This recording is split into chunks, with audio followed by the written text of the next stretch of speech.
Weather ready, get. Get ready with me kasi alas kami ng boyfriend ko. Ano hiniram ko lang tong intro na to sa ano. Sa salamat po. Magmo-moisturizer lang ako, gagamitin ko tong, ayan, Oh My White. Oh My White. All over na rin pala to ha, pwede sa face, pwede sa body, pwede sa mga ngiti pirate. Wow. Pirate. Ayan. Yeah! Nainitan ako. Ito yung, kunin ko lang to. Alam nyo ba, ito yung una nag-start ako, ito ang una nagpadala sa akin. So, they will leave it at mag-sunscreen lang ako kasi ang init. Right? Alam nga naman. Baka akala mo may UV protection ang mga makeup girl. Girl! Baliw. Alam nyo ba, sa loob ng 4 years namin ng boyfriend ko, pangalawang date pa lang namin to. Oo.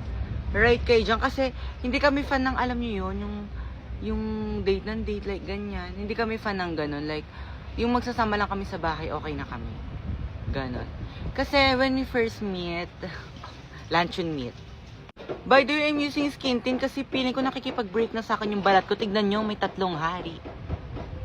With the Reyna. Kasi hindi ko pa talaga nalaban yung brush ko. I'm lying kasi. Wow. Last date pa namin is, nung 2 years kami, ayun. Nagmang inasal kami.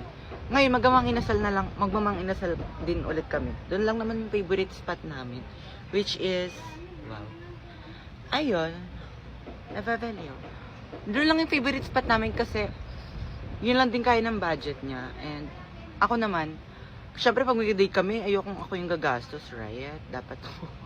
Wow! Tsaka ayaw niya din na nag-date kami, tas ako yung gagastos. Ayaw niya.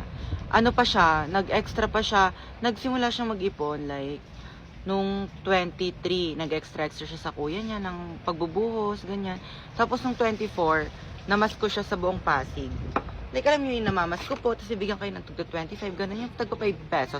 Tayo nag-start siya tayo ng 6 a.m. tapos nakauwi siya 7 p.m. O diba, grabe niya, para lang ma-date niya ako. Gano'n ako kamahal ng BF ko. Hindi sa pagmamayabang, fantasy ka. Sa 6 a.m. to 7 p.m. na yon nakaipon siya ng 1.5. And, 1.5 tuloy. Tama, 1.5. And, hindi naman siya yung like, namamas ko talaga. Like, meron silang tatay-tatayan. Marami naman sila. Meron silang tatay-tatayan, matanda na yun. Tapos, yun yung namamas ko, tapos binibigyan lang sila ng hati. Nagigits niyo ba ako? By the way, naliligo na nga pala siya. And, ako din ako maliligo kasi, naligo ako kaninang madaling araw ng 3 a.m. kasi, nag-aya ng inuman yung mga friendly ko. And, syempre, ayoko. Okay naman, wala naman akong amoy. Mas dugyot pa siya sa jiwa. Wow. Alam niyo ba, aaminin ko yung boyfriend ko mas malinis siya kaysa sa akin. Hindi naman sa marumi ako talaga. OA? Like, siya, mas malinis siya sa katawan. Kumbaga, mas makinis siya, ganun. And, mas maputi siya sa akin. Kasi, grabe yan maligo.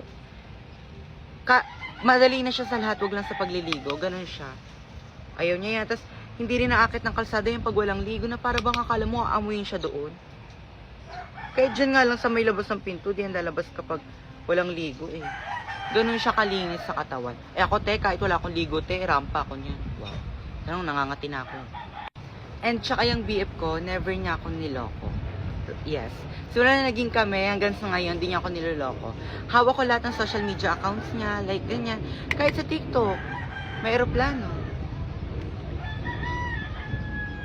Kahit TikTok niya hawak ko kasi, ano to? Grabe naman pigment na to, Chuchu Beauty. Ito ba't yun nalalagay?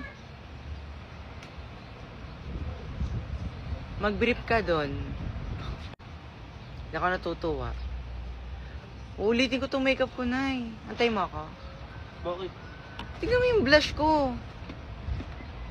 Yung dyan. Tsaka. Tas ayun, umuwi ako sa Bicol ng 8 months, gano'n. Doon ako nag-aral ng grade 9. Tapos, syempre, RDL kami. LDR kami niyan. And yes, never siyang nagloko sa akin. May access ako lahat sa friends niya, yon. May access ako, ganun yung maganda sa friends niya, hindi sila tolerable. Wow. Hindi nila tinotolerate. Basta, ano sila, kumbaga hindi nila binabad influence yung BF ko, ganun. Ayan, nakapag-setting spray na nga pala ako, tapos mag-eyelash lang ako. Uulitin ko tong eyelash ko, tapos magbabalik ako, tapos, ayun na, final look. Bangka. And this is my final look. Nagpalit lang ako ng damit. Ayan. Bye-bye!